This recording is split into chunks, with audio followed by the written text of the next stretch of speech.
Don't let me interrupt y'all. Sounds like interesting conversation. What's that? I was talking about the AC.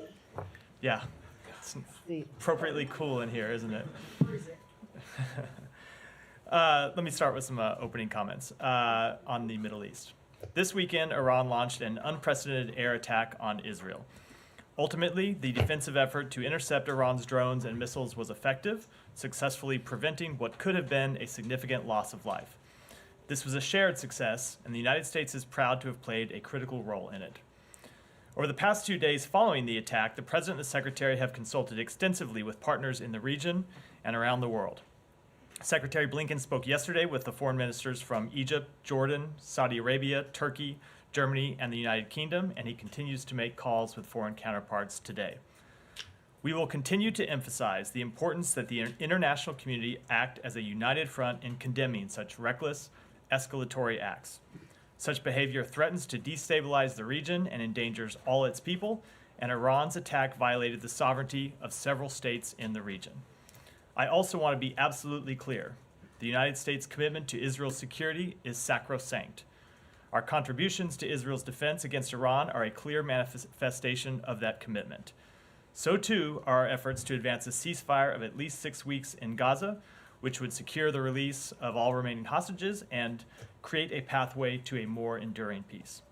We remain committed to advancing that work and providing lasting peace and security for Israel, for the Palestinian people, and for the broader region. And we will continue to engage regional and international partners urgently on these areas in the coming days. With that. Well, that's it. I thought you said you had a couple of different comments. That seemed like one. Okay, but that's fine. One topic. Several comments, one topic. Gotcha. On this, just logistically, who has the Secretary spoken to other than the Iraqis, obviously?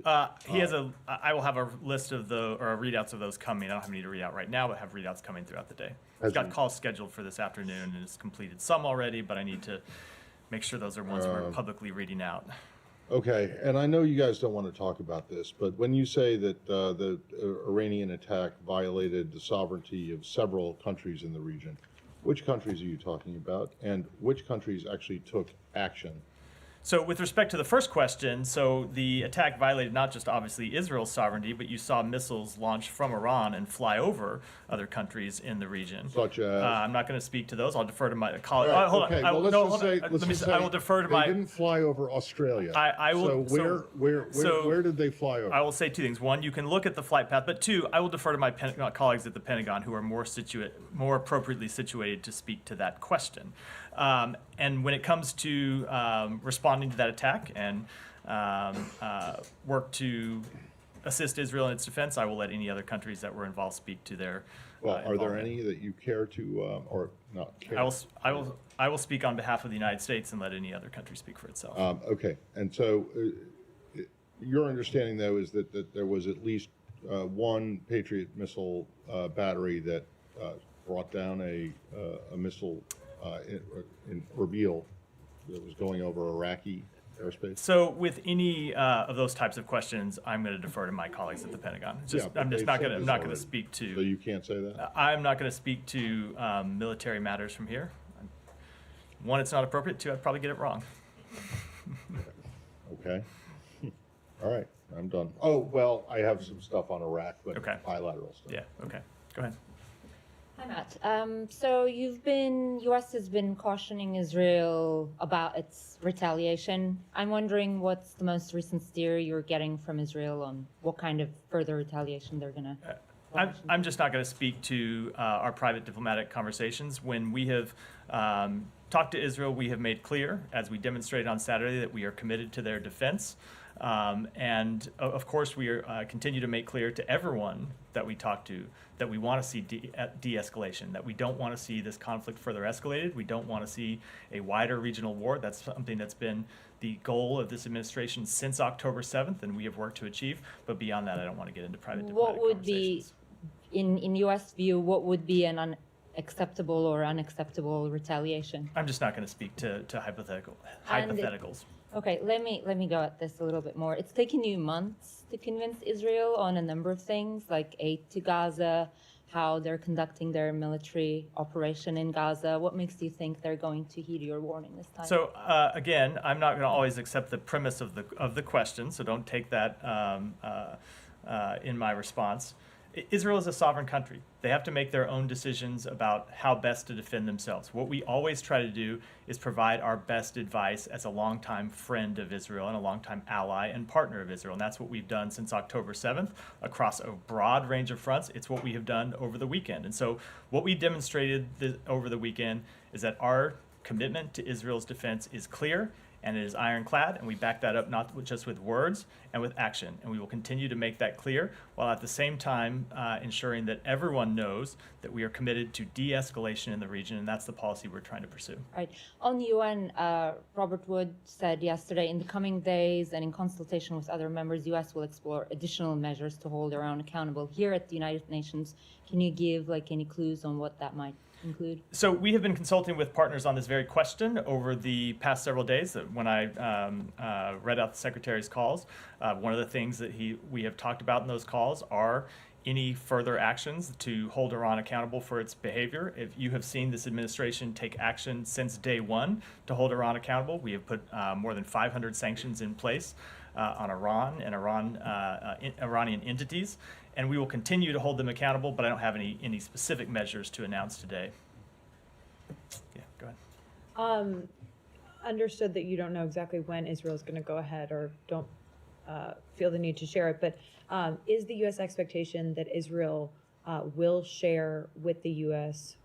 before they actually retaliate? I'm just not going to get into those private conversations between our two countries. The U.S. hasn't asked to, look at what their plans are before they go ahead. We are in close contact with Israel at a number of different levels at the White House, between this building and Israeli counterparts, as well as with the Pentagon. But as to the substance of those conversations, I think I'll keep them private. And then, obviously, the U.S. was hand in hand with Israel defending against this attack over the weekend.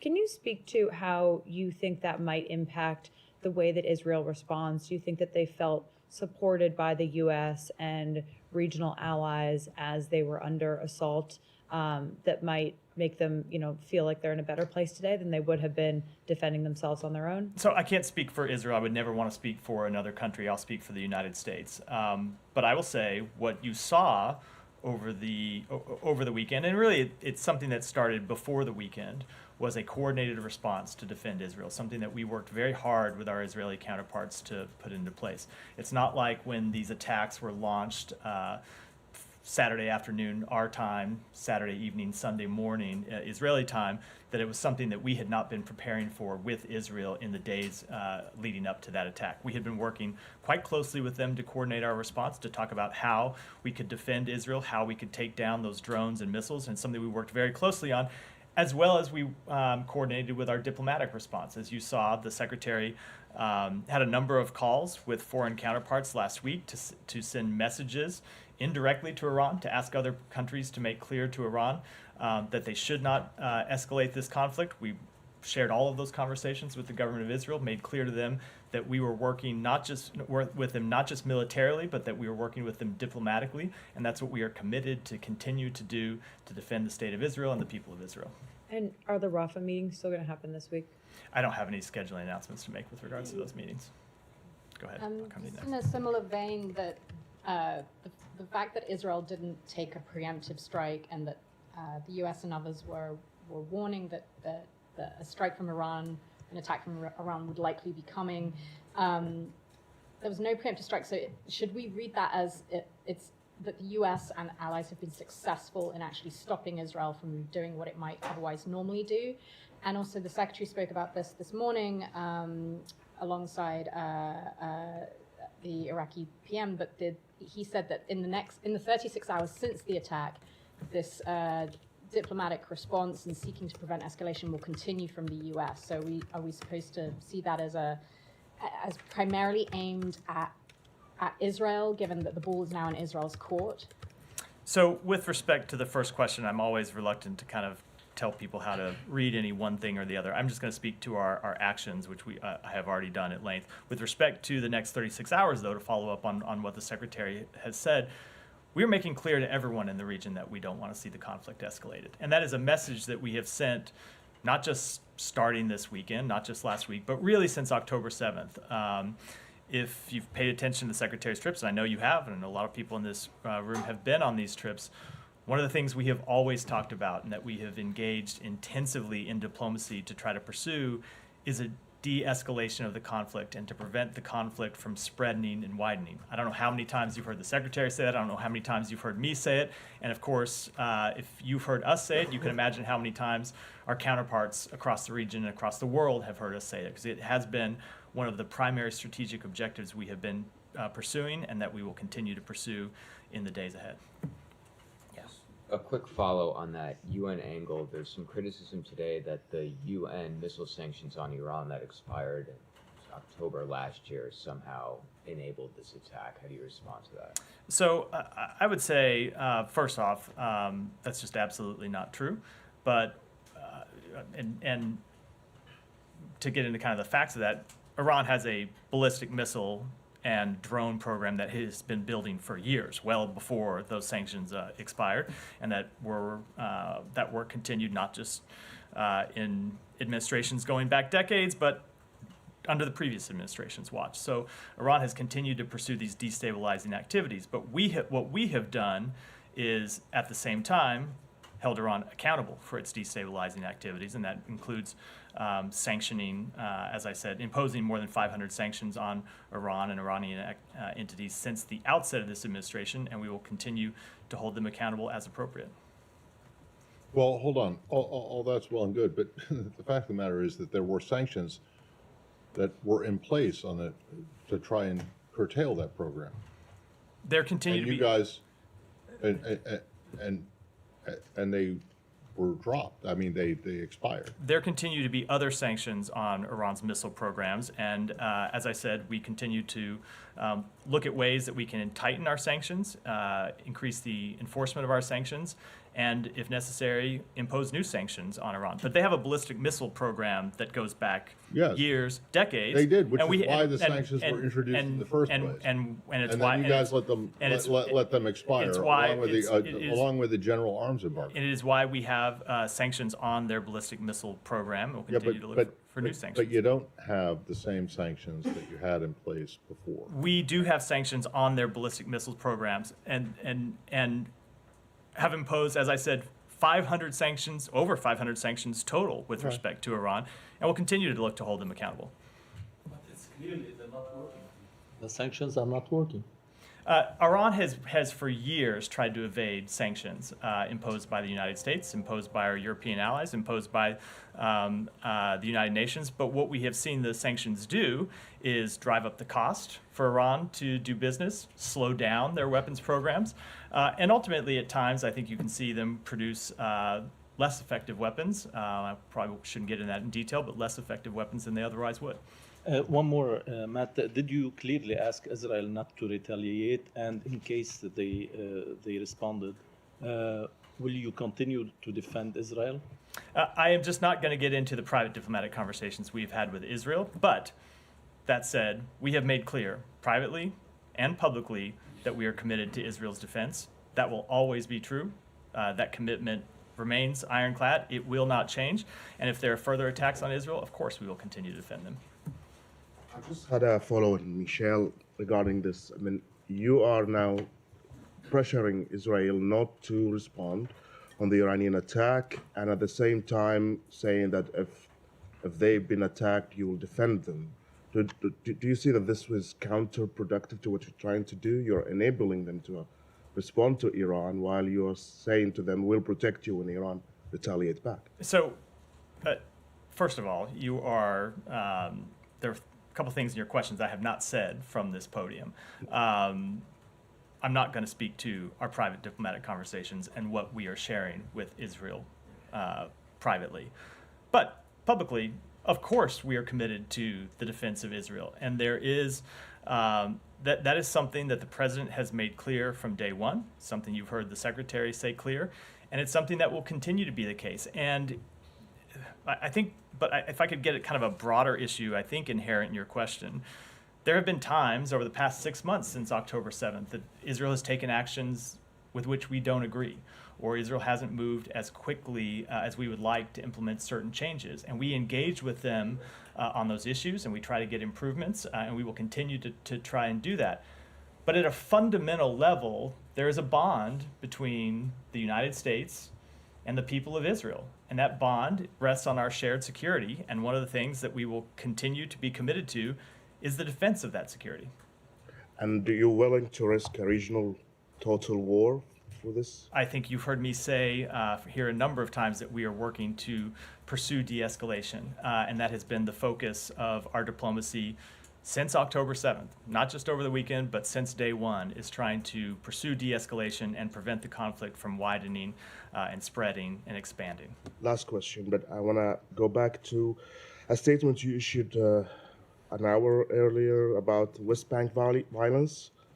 You started the statement by saying, "We strongly condemn the murder of 13-year-old Israeli Benjamin Achimayer."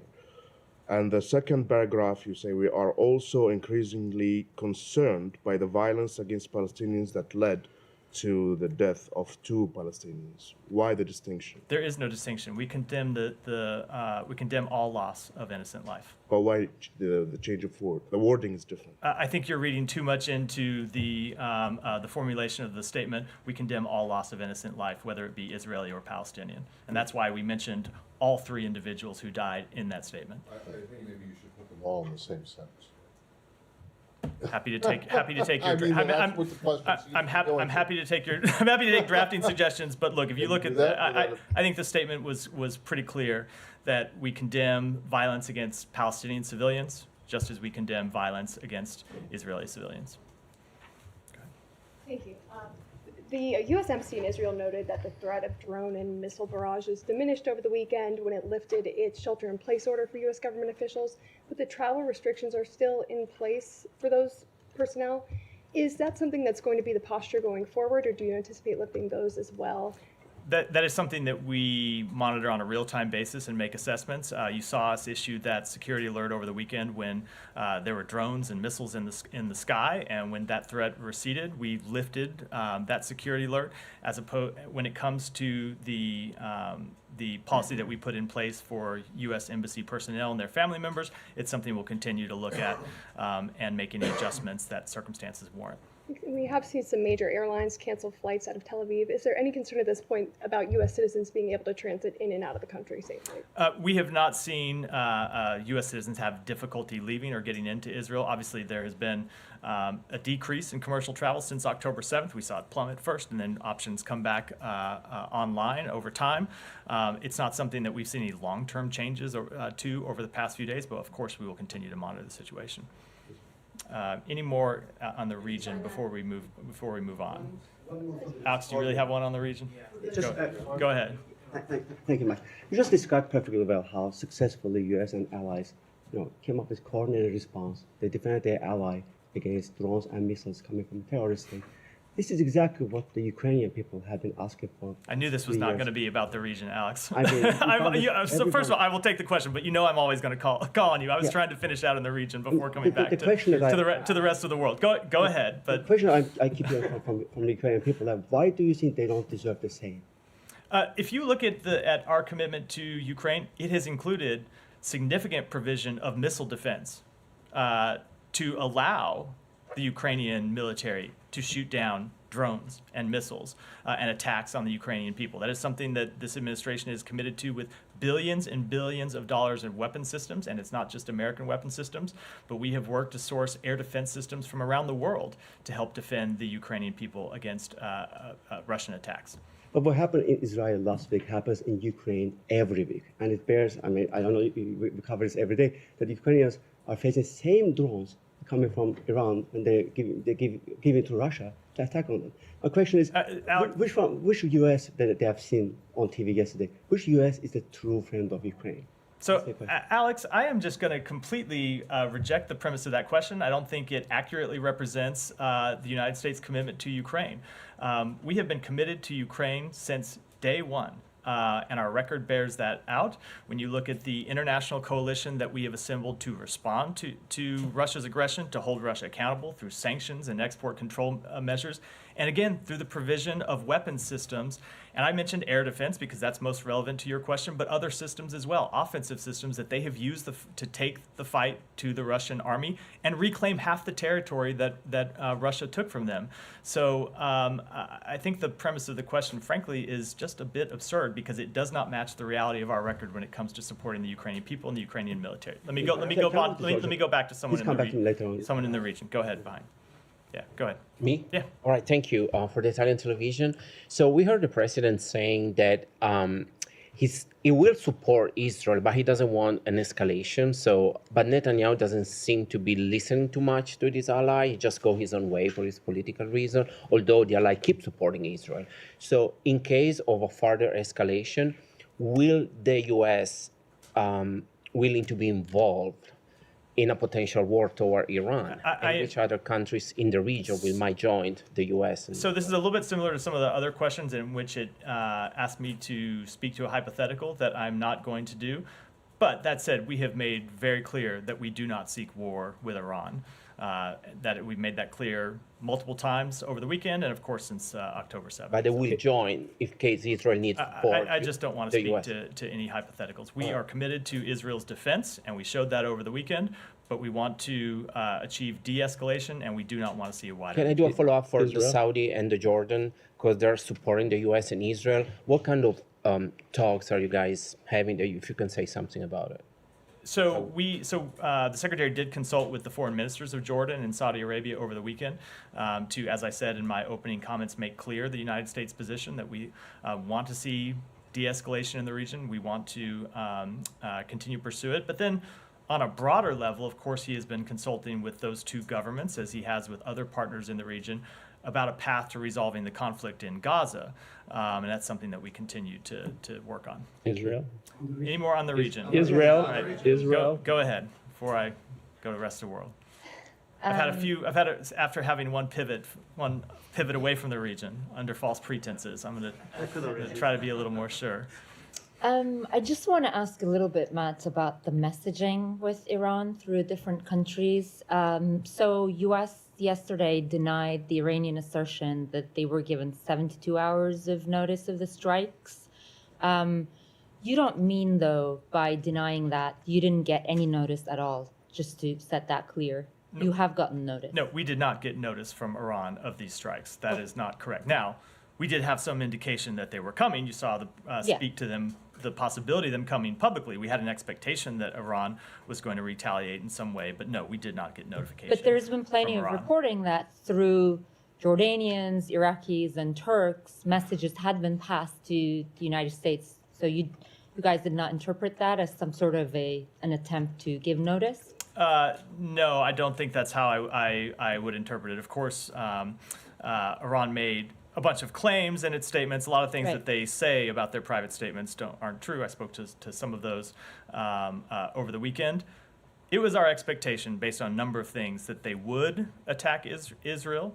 But no, there was no notification in that sense from Iran. But I would say, look, if you look at their public comments, they talked about how they were going to respond in some way. And certainly they said that in their private comments, but that's different than I think what you mean, or how I think people generally consider notification when you think of timing and scope and all of those sorts of things. But they said publicly and privately a number of times to anyone that would talk to, that anyone that they talked to, not just the United States, but others, that they were going to do something. But in terms of notification, no. I'm just trying to understand what kind of information you have received through these different channels. There was also the Swiss. You have received some information through the Swiss. Is that not right? We did receive information through that channel, through the Swiss Embassy in Tehran. Right, and let me boil down to one specific, because there's been reporting that like a Turkish diplomatic or security source basically saying Iran informed us in advance of what would happen. Possible developments came up during the meeting with Blinken. This is a meeting or a call between Secretary Blinken and Turkish Foreign Minister Hakan Fidan. We were aware of the possibilities They conveyed through us to Iran that this reaction must be within certain limits. So in this exchange, for example, you have not heard from the Turks any detail about these possibilities. I'm just trying to get a sense and a picture of the level of details that you have received about the incoming attack through these different intermediaries. So I will say that there were a number of conversations with foreign interlocutors over the past week. In none of those conversations did we get a notification of the attack or a sense of the targets. Obviously, you heard Iran saying publicly that they were going to respond in a very large way. And so we were prepared for a significant attack. I'm not going to talk about, and I think for reasons that are probably well understood, I'm not going to talk about all of the ways in which we gather information about potential attacks. But based on our assessment of the situation, we did expect that Iran would take some action against Israel, which is why you saw us working with Israel to prepare for that attack and to be able to defend against it. And it's why we were able to successfully do so. Right. And the final thing is about the hostages. What is the sticking point right now? Like, the onus is on who, you would say, and, whether is the U.S. still pursuing this? It seems to have been at an impasse. So we are still pursuing this, and I will say there is an incredibly significant proposal that went from the United States and Egypt and Qatar and Israel to Hamas last week. And Israel moved a significant way in submitting that proposal. And there's a deal on the table that would achieve much of what Hamas claims it wants to achieve, and they have not taken that deal. Now, they can speak for themselves about why they haven't taken that deal, but the bottom line is they have rejected it. And if they did accept it, it would allow for an immediate ceasefire in Gaza of at least 6 weeks that would benefit the Palestinian people they claim to represent. It would allow us to continue the improvements on the delivery of humanitarian assistance that we have seen over the past week. And those improvements have been significant and are ongoing. But if you didn't have active ongoing hostilities, the UN and other partners could do even more to get humanitarian assistance in. And the bottom line is Hamas needs to take that deal, and they need to explain to the world and to the Palestinian people why they aren't taking it, because it is Hamas right now that is the barrier and the obstacle to a ceasefire in Gaza. Go ahead. You, go ahead. Right, turn around. Me? Yeah, Okay. sorry. Just want, sorry, regarding to the rubber of the pier, we seen the rubber, how they built the pier from the rubber of the destroyed houses in Gaza, from the remain of the people who killed in Gaza. And this pier is built specially built specially to human aid for people of Gaza. This is you don't think this is inhuman and it's a contract with the purpose of to build this pier? So I'm not going to speak to the specific details regarding the construction of the pier, only because that's not work that's ongoing through the State Department. That's work that's happening out of the Pentagon, and I would defer to the Pentagon to speak to that. But of course, the reason why this administration and this government are working to establish that pier is to get significantly more humanitarian assistance into Gaza. We have seen, as I said a moment ago, continued progress on that front over the past few days. We saw a significant amount of trucks go in over the weekend. We've seen improvements in mechanisms for the delivery of aid. We saw, I think it was 65 trucks that moved to the north of Gaza yesterday, and there are more slated to go to the north today, something that wasn't happening in any kind of significant number weeks ago. We've seen Erez Crossing open for initial deliveries, and improvements are being made to it to allow it to handle more traffic. We've seen Ashdod now open for delivery of humanitarian assistance. We are seeing repair to water pipes that deliver water into Gaza underway and hopefully completed in the very near future. Now, all of that, go through all those improvements. We, as we have made clear, want to see those improvements sustained and expanded over time. But it is towards that goal of getting more humanitarian assistance that we have decided to pursue the delivery through a maritime option in the first place and nothing else.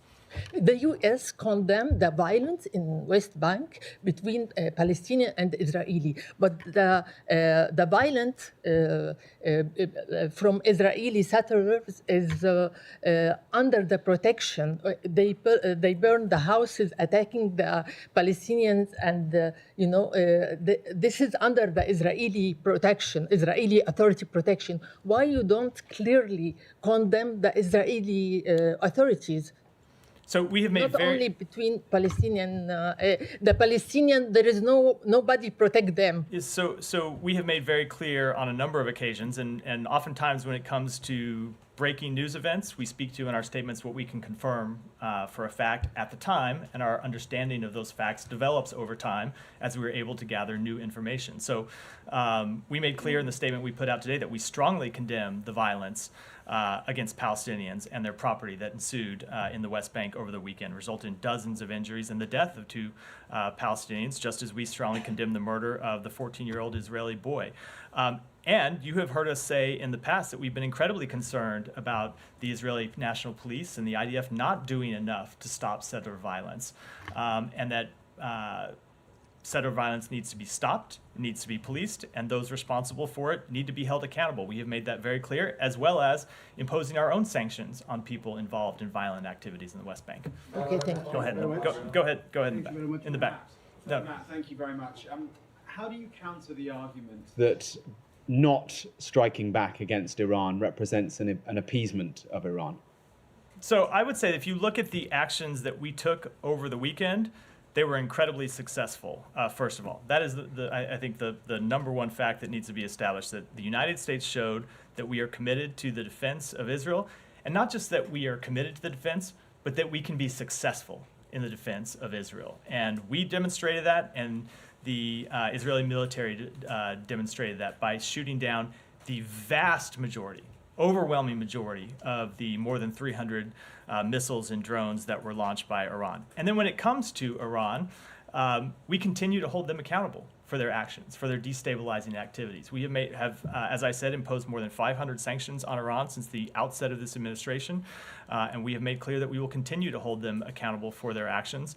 And we think it's important, as I said, that everyone in the international community condemn Iran, and we've been engaged in diplomatic conversations to that regard over the past few days. But in a region where deterrence counts for so much, the fact that Iran was able to fire ballistic missiles at Israel proper, that does that not unsuccessful. Well, the largely unsuccessfully. Yes, but it is. I only say it because it is an incredibly important distinction that they were largely unsuccessful because of the work that we did with Israel. But you could argue that that was in part a consequence of the 12 days or so that they publicly announced they were going to do something. But does it not, the fact they were able to do it largely unsuccessfully, does that not for them give them some sense of deterrence, of re-establishing their own deterrence, which is a problem, is it not, for Israel and America? So you can make all sorts of arguments, but at the end of the day, I'm going to look at the results. And the results that we were able to achieve with Israel, yes, in part through our preparation, in part through our decades-long security agreements and security cooperation, is that we were able to repel that attack, and only a very small number of them succeeded. Ultimately, though, I think the point that I made continues to stand, is that we're going to continue to work to hold Iran accountable. Iran didn't start these destabilizing activities over the weekend. They have been a destabilizing force in the region going back for decades, and that is why you have seen us pursue not just actions to hold Iran accountable, but ultimately to isolate Iran.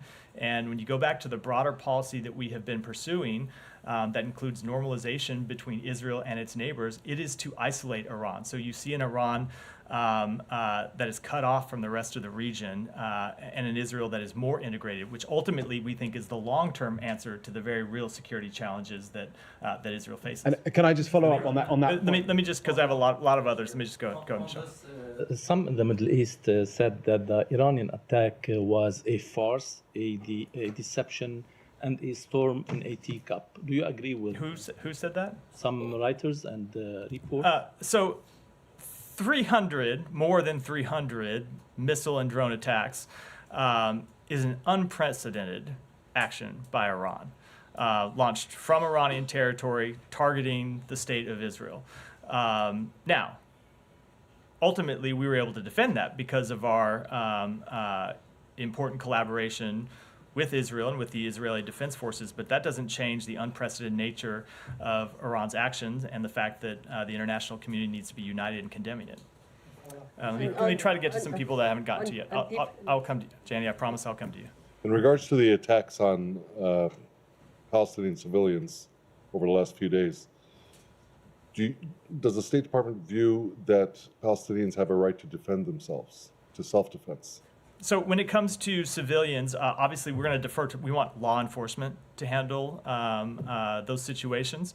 And we want to see Palestinian law enforcement be able to work in the areas where they have lawful law enforcement capabilities. And we want to see the Israeli National Police in the places where they operate defend Palestinians from illegal attacks.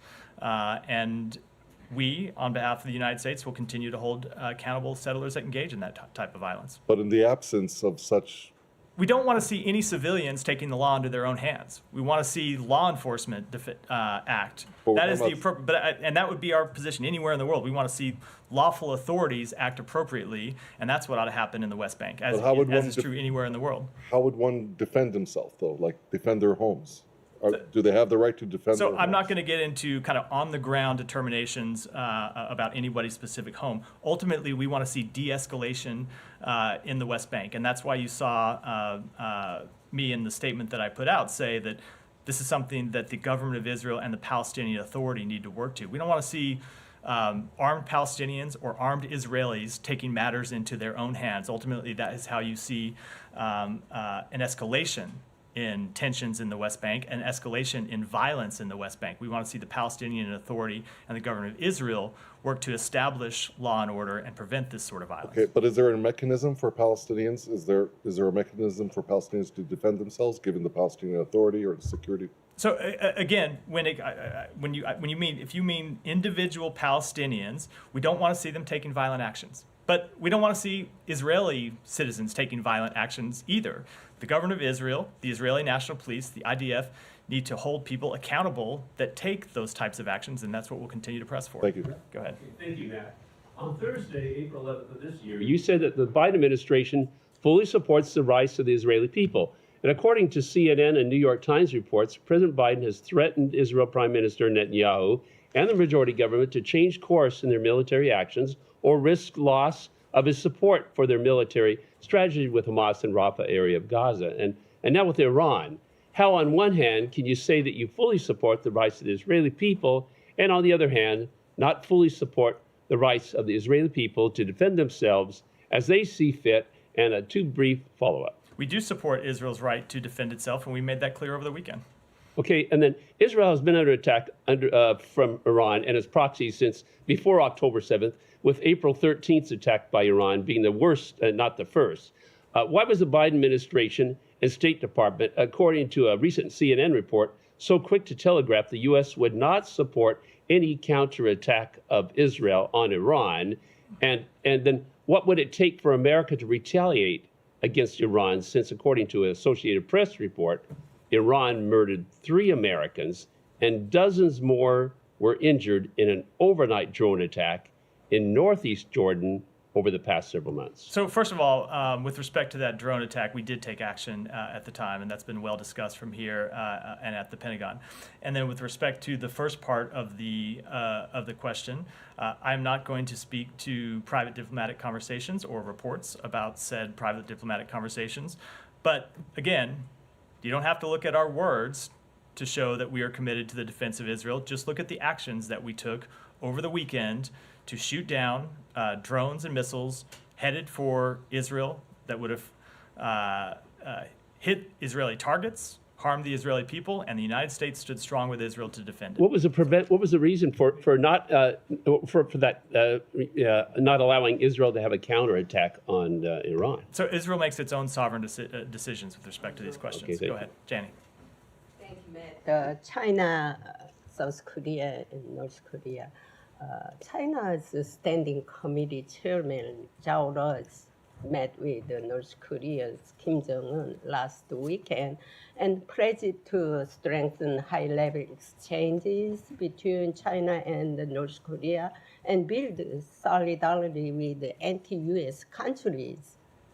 My question is, Assistant Secretary Crittenbrink currently visiting China, will he discuss these issues with his counterpart? So certainly every time that we engage with our Chinese counterparts, whether it is the secretary at his level or Assistant Secretary Crittenbrink at his, one of the things that is always on the agenda is stability on the Korean Peninsula and preventing North Korea from realizing its nuclear ambitions.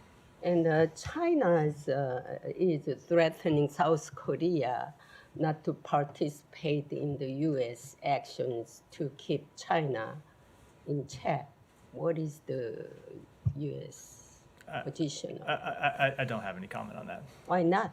So I'm not sure which reports you're referring to, but if you want to send them to me, I'd be happy to take a look. Because they are China and Russia. What's that?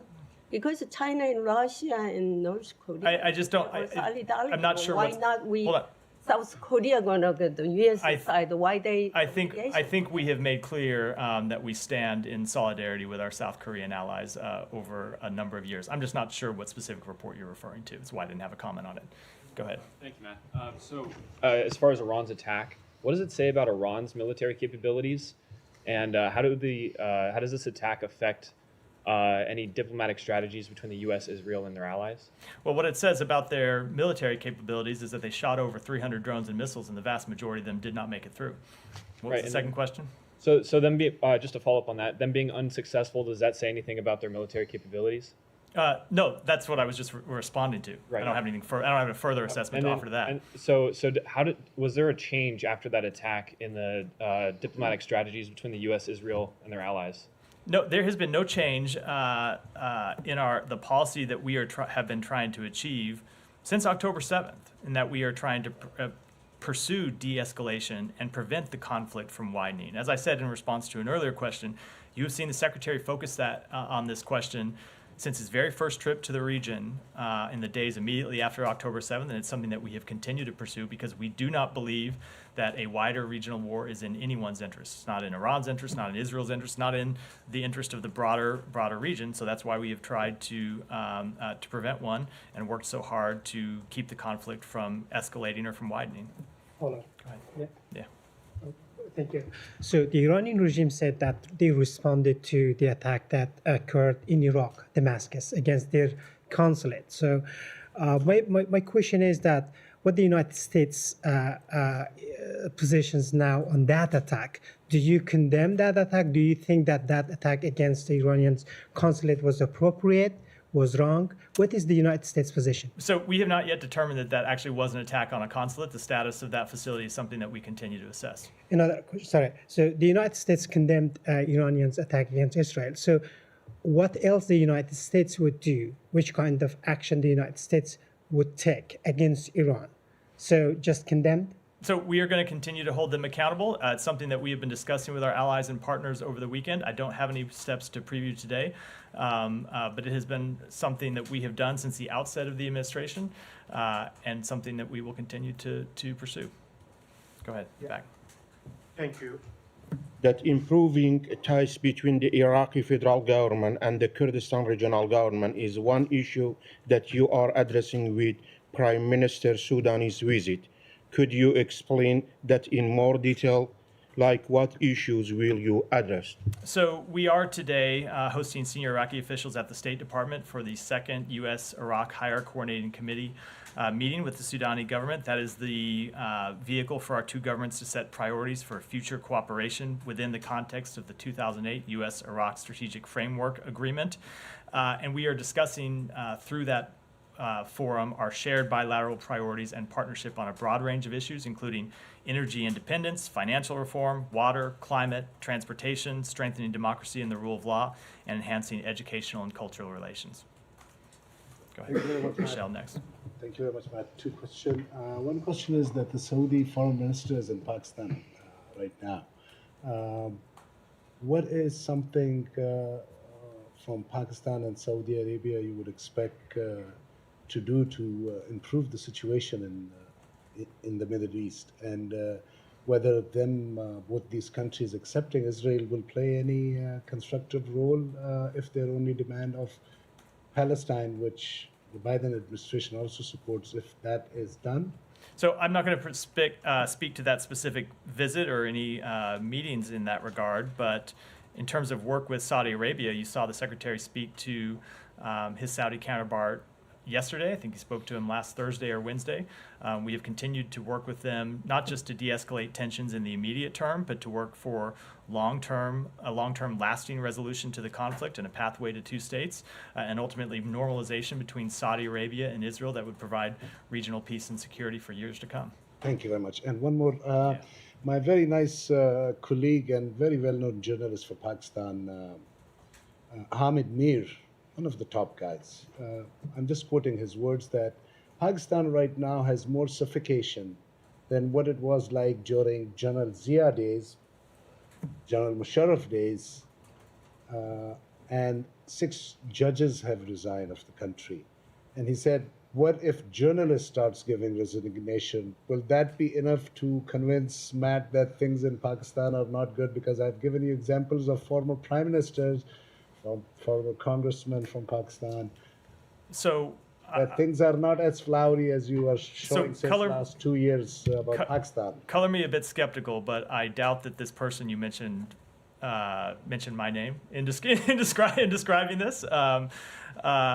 But I would say, of course, we continue to work for freedom of expression in Pakistan. We continue to support the rule of law. That has not changed. But that's not about freedom of expression, Matt. Go ahead. Thank you.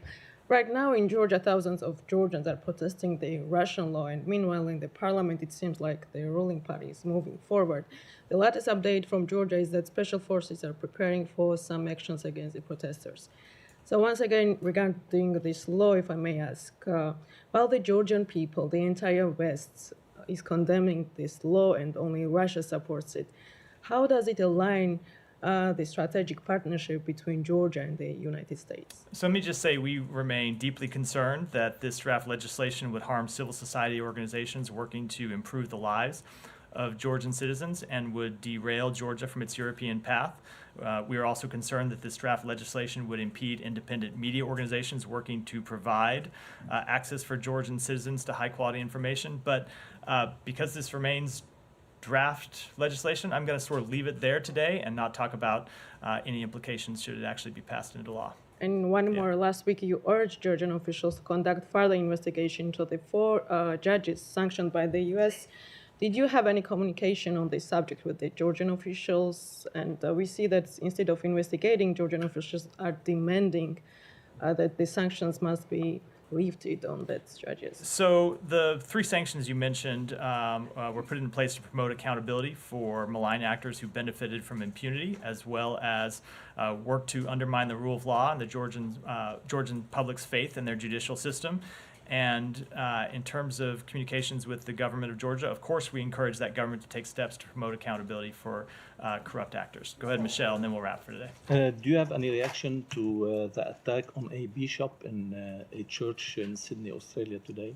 Let me take that back and get your response. I'll take one more. Go ahead. Thank you, Matt. I'm wondering if I may draw your attention to recent pieces on India. One is in foreign policy titled U.S.-India ties remain fundamentally fragile, and the other is titled Undemocratic Role of Modi's India is a Security Threat to South Asia, published in the South Asian Journal. With concern about democratic backsliding in India and recent concerns from the State Department regarding the crackdown on opposition, how will you navigate the relationship with India in coming days, including depending on India in the Pacific strategy?